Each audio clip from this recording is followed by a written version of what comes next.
Assalamualaikum warahmatullahi wabarakatuh. Bagaimana kabarnya Sobat MS Project? Semoga dalam keadaan sehat walafiat. Kali ini saya akan sedikit membagikan cara menggambar motif ragam hias Bali atau seni ukir dari Bali. Untuk ragam hias Bali terbagi menjadi 7 bagian, yaitu angkup, sunggar, endong, simbar, daun trubus, benangan, dan pecahan. Nah, pertama saya menggambar bentuk sunggar terlebih dahulu tadi ya. Yang paling pertama tadi, yang bagian pojok kiri bawah, itu adalah bentuk dari sunggar. Bentuknya seperti daun, yang di tengahnya ada bentuk ulirnya. Dan yang kedua, saya menggambarkan bentuk ulir ya, bentuk ulir ya, dilanjutkan dengan menggambar kuncup bunga ya, kuncup bunga ya. Motif Bali sendiri ini enggak cuma terkenal karena keindahan alamnya ya. Bali tidak hanya terkenal karena keindahan alamnya. Ternyata Bali juga terkenal dengan seni ukirnya. Seni ukir yang berasal dari Bali ini merupakan salah satu motif ukiran tradisional yang berkembang di Indonesia. Nama ukiran yang berasal dari Pulau Dewata ini merupakan nama-nama kerajaan yang ada di Bali. Selanjutnya, ini saya akan mencontohkan satu daun pokok ya. Salah satu bagiannya juga ada daun pokok.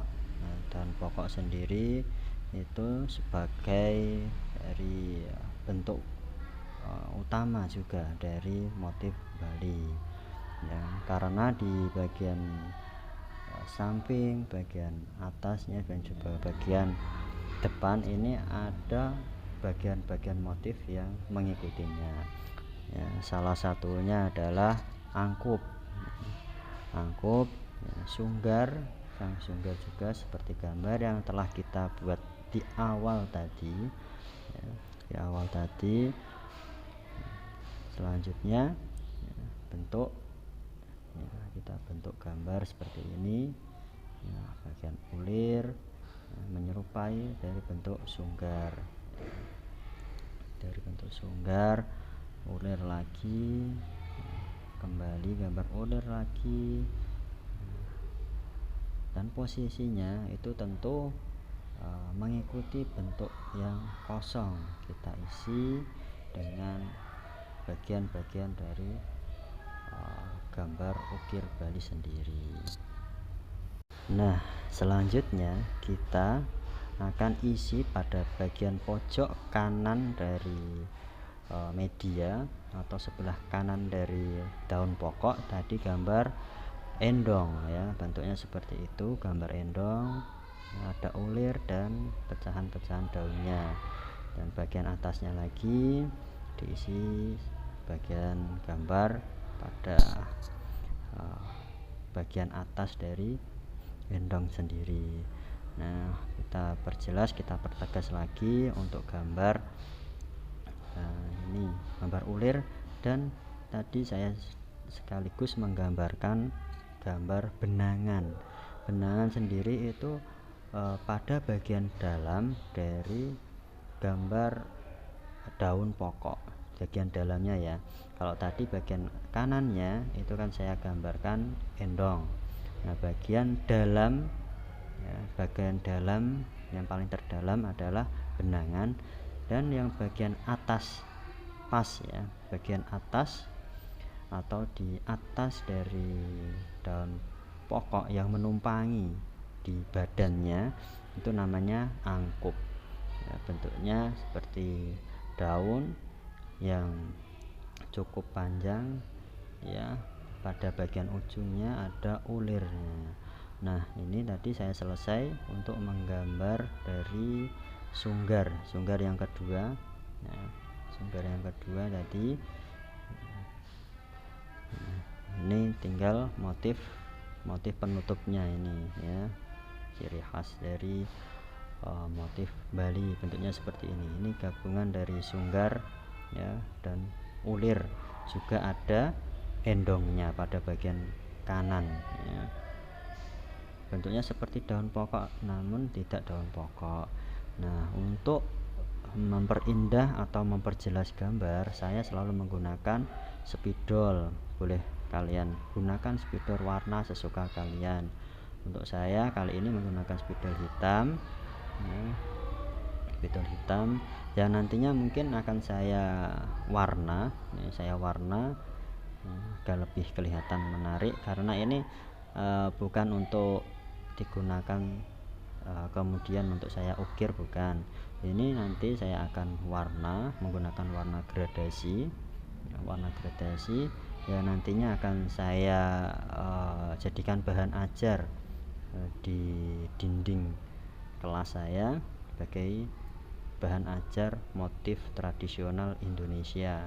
Kemarin saya sudah menciptakan atau membuat beberapa gambar, antara lain motif Jepara, motif daerah saya sendiri, dan motif Semarangan ya, juga ada motif Yogyakarta, dan yang sebelumnya ada motif Surakarta. Kali ini saya akan menyelesaikan motif Bali agar menambah koleksi media belajar atau media ajar,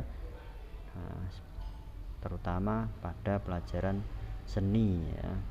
Ini kelas 4 SD sudah mulai mengenal, juga mempraktekkan cara menggambar dari motif ragam hias tradisional yang ada di Indonesia.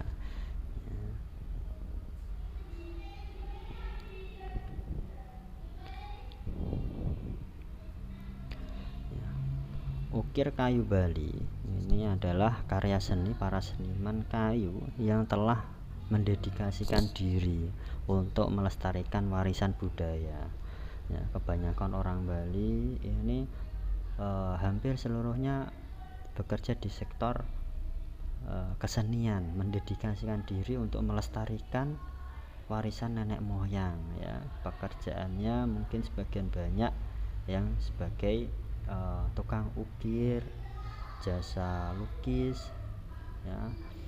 Sebagian banyak juga yang di sektor pariwisata, semuanya kompleks ya, ya, dan di sana itu suasananya sangat ya, asri, beda dengan daerah saya sendiri yang ada di Jepara ya.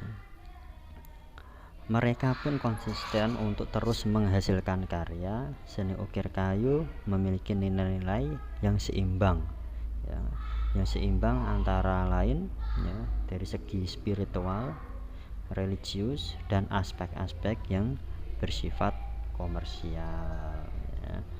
Jadi religiusnya dapat, namun sisi lain dari komersialnya juga dapat untuk menghidupi atau menafkahi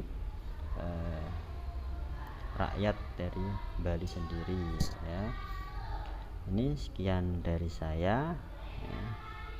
Bila ada pertanyaan atau yang kurang paham, bisa DM ya, atau kirim email ke saya, atau bahkan juga bisa tanyakan nomor saya di kolom komentar, atau bagi yang sudah punya nomor saya bisa japri ya, atau bahkan mungkin yang pengen belajar sedikit ataupun belajar sampai bisa, nanti bisa saya carikan atau saya sendiri yang membantu ya kalian untuk menggambar atau praktek mengukir ya, kayu secara langsung. Kalau di Jepara kebetulan belum ada praktek untuk membuat ukiran dari kayu, dari batu, hanya bisa dari kayu ya. Sekian dari saya. Bila ada kesalahan dalam tutur kata saya minta maaf yang sebesar-besarnya. Semoga bermanfaat ya. Wassalamualaikum warahmatullahi wabarakatuh.